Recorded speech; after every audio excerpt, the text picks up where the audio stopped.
एक 60 या 65 साल की बुजुर्ग औरत जो खाट पर लेटी हुई थी, लेटे लेटे अपनी बहू से पानी मांगती है।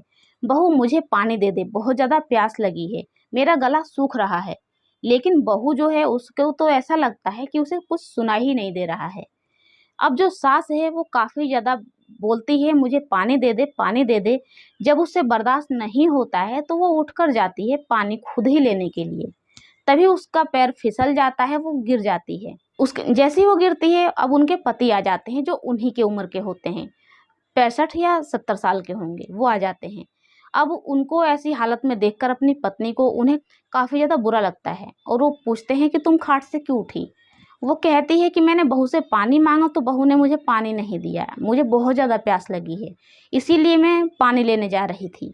तब वो अपनी पत्नी को अपने हाथों से पानी देते हैं, पिलाते हैं और कहते हैं कि अब हमें आगे कुछ सोचना होगा। तभी यहाँ पर बहू आती है और कहती है कि मैंने आपको पानी तो दे दिया होता, लेकिन आज मेरा दिन नहीं है, पानी देने की बारी आज जिठानी जी की है, वही आपको पानी देंगी। आप वहाँ क्यों नहीं गए, आपको वहीं पर जाना चाहिए था ना। आप मेरे पास आज क्यों आ गए और मुझसे क्यों पानी मांगने लगे। आपको याद रखना चाहिए ना कि आज 30 तारीख है, आज पानी देने की बारी उनकी है। अब ये सुनकर दोनों को और भी ज़्यादा तकलीफ होती है। तभी जो ससुर होते हैं उस औरत के, लड़की के, वो कहते हैं कि बेटा, पानी तो इंसान किसी को भी दे देता है, दुश्मन को भी दे देता है, एक भिखारी को भी दे देता है। ये तो तुम्हारी सास हैं, इन्हें तुम पानी तो दे सकती थी ना। वो कहती है कि देखो, अब तुम लोगों का ना ये रोज रोज का किचकिच किचकिच मुझसे बर्दाश्त नहीं होगी। अब तुम लोगों को अपना रास्ता देखना होगा। जिससे उन दोनों को काफी ज्यादा झटका लगता है कि मेरी बहू आज मुझसे कैसे बोल रही है। तो दोस्तों, आखिर ये सब क्या है, इस कहानी में आखिर क्या होता है, चलिए आपको पूरी बात बताते हैं। इससे पहले दोस्तों, अगर आपने हमारे चैनल को सब्सक्राइब नहीं किया है तो सब्सक्राइब कर लीजिए। अगर आपको ये कहानी पसंद आती है तो कमेंट के जरिए बताइए, हम आपका नाम अपनी अगली वीडियो में जरूर लेंगे। दोस्तों, ये कहानी है बलिया जिले के एक छोटे से गाँव की, जिसका थाना पड़ता है सिकंदरपुर।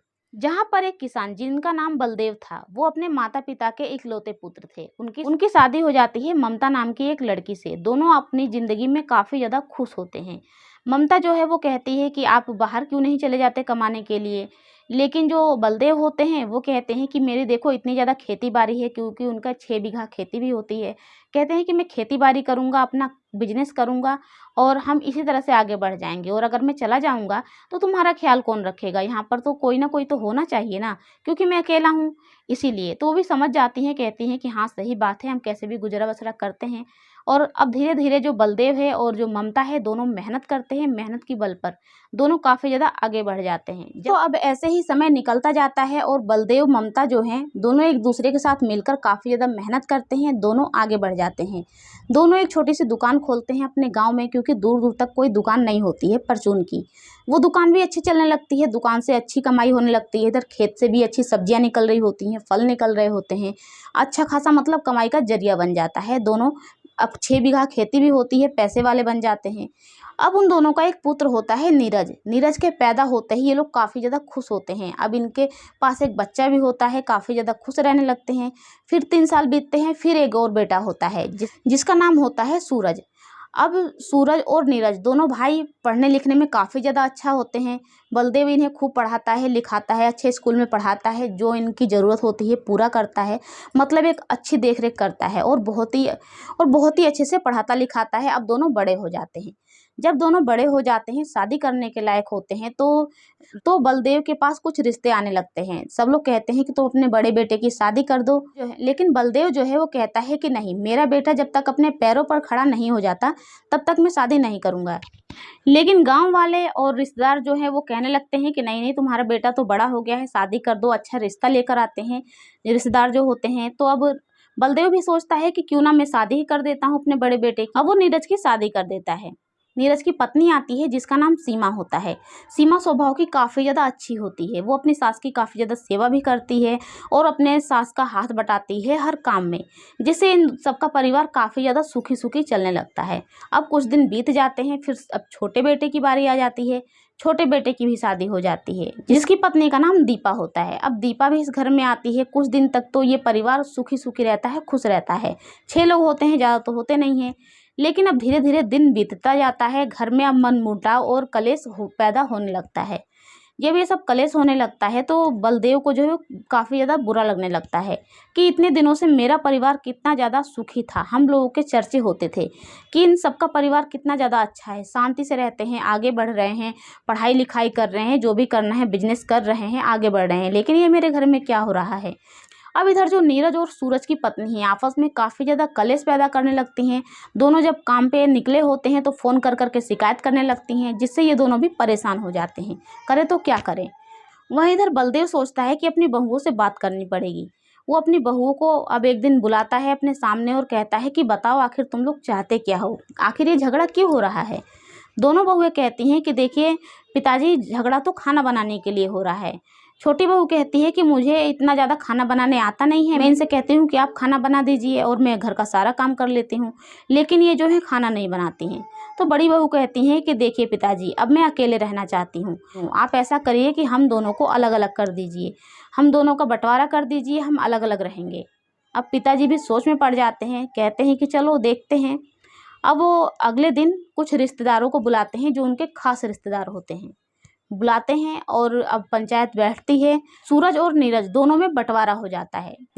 पिताजी जो हैं वो एक अलग से ज़मीन खरीदे होते हैं, वहाँ पर बहुत सारी दुकानें बनवाई होती हैं, दुकानों से किराया भी आता है। 2 दुकान उन्होंने एक नीरज और सूरज को दी होती है, जिससे दोनों की अच्छी इनकम हो रही होती है। इन दोनों ने भी बिजनेस किया होता है, अच्छी इनकम हो रही होती है।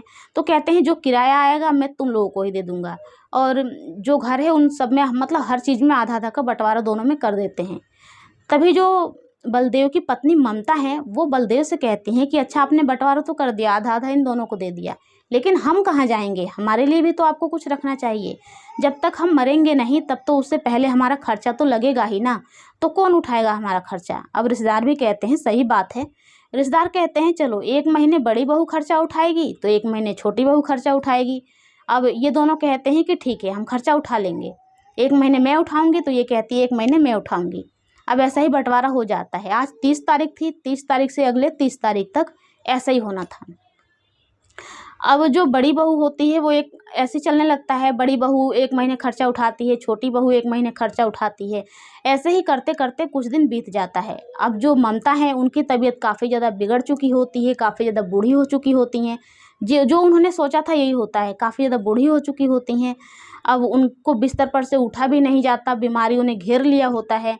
वहीं जब उस दिन वो पानी मांग रही होती हैं और 30 तारीख आ चुकी होती है तो उनकी बहू कहती है कि आज मैं तुम्हें पानी नहीं दूंगी, आज तुम्हारी बड़ी बहू तुम्हें पानी देगी। तो उन्हें झटका लगा होता है।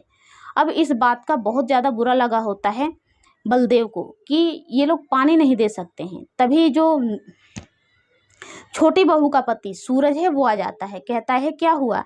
तो उसकी पत्नी कहती है देखिए जी, अब मुझसे ये रोज़ रोज़ का काम नहीं होता है।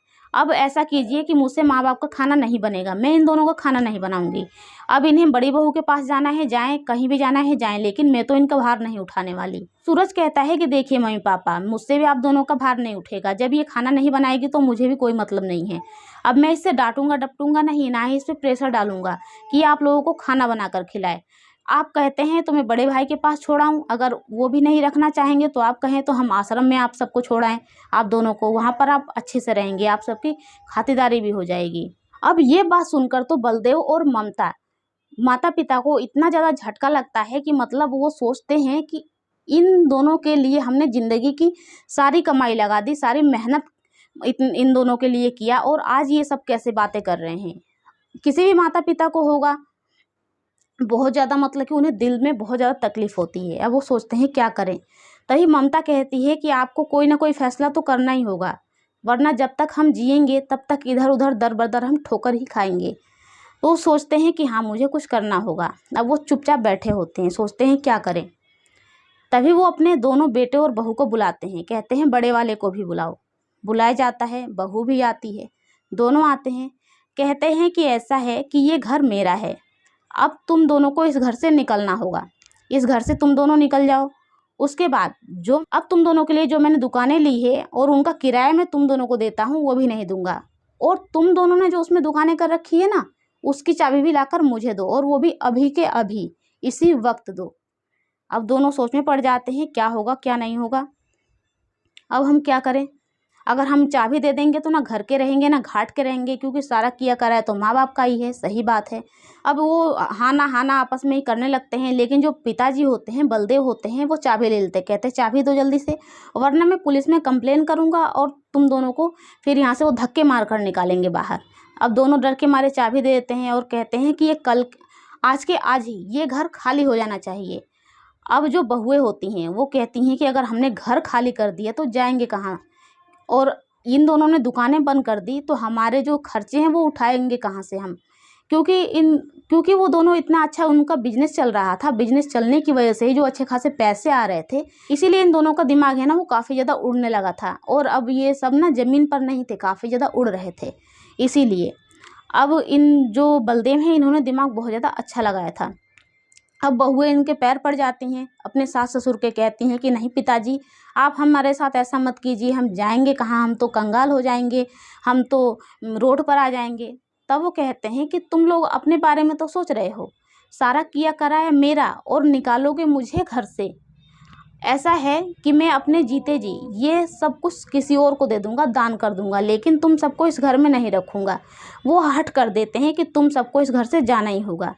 और अब जो दोनों बहुएं हैं, बेटे हैं, अब उन सबके पैर पड़ने लगते हैं अपने माता पिता के कि नहीं हमसे जो हुआ गलती उसे माफ़ कर दीजिए, आप हमें घर से मत निकालिए, हम जाएंगे कहाँ। क्योंकि दोनों बेटों ने ना समाया होता है वो तो उड़ाया ही होता है, उन्होंने अपने लिए कुछ बचाया नहीं होता, ना ही कुछ बनाया होता है। इसीलिए अब दोनों को पैर पड़ना पड़ता है, चारों के चारों को, और वो कहते हैं माफ़ी मांगते हैं कि हम दोनों आप जैसा कहेंगे वैसा करेंगे, आप सबकी सेवा करेंगे जब तक आप जीवित रहेंगे।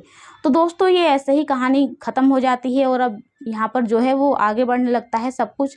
अब आगे सेवा करते हैं नहीं करते हैं उसके बाद की बात होती है, और करेंगे ही, इतना डर तो है ही, क्योंकि अब जो ससुर हैं बलदेव उन्होंने भी अब उन सबको ऐसा झटका दे दिया होता है। तो दोस्तों आजकल तो ऐसा ही हो रहा है, ज़्यादातर इस कहानी को सुनाने का यही मतलब था, और ये सच्ची कहानी है, कोई बनाई हुई मनगढ़ंत कहानी नहीं। एक माता पिता जो है वो दो क्या 4 बच्चों को भी पाल सकते हैं। माँ जो है वो अपने 4 बच्चों को अपना दूध पिलाकर जिंदा रख सकती है, उनकी परवरिश कर सकती है, लेकिन बच्चे जो है ना वो अपने माता पिता को उनका पेट नहीं भर सकते हैं बुढ़ापे में। आज का यही ज़माना है दोस्तों। तो इस कहानी का सुनाने का मतलब यही है कि आप लोग भी ध्यान दीजिए जो भी हैं, और आगे भी कहानी को शेयर कीजिए या आप ही समझाइए एक दूसरे को कि ऐसा नहीं करना चाहिए अपने माता पिता के साथ।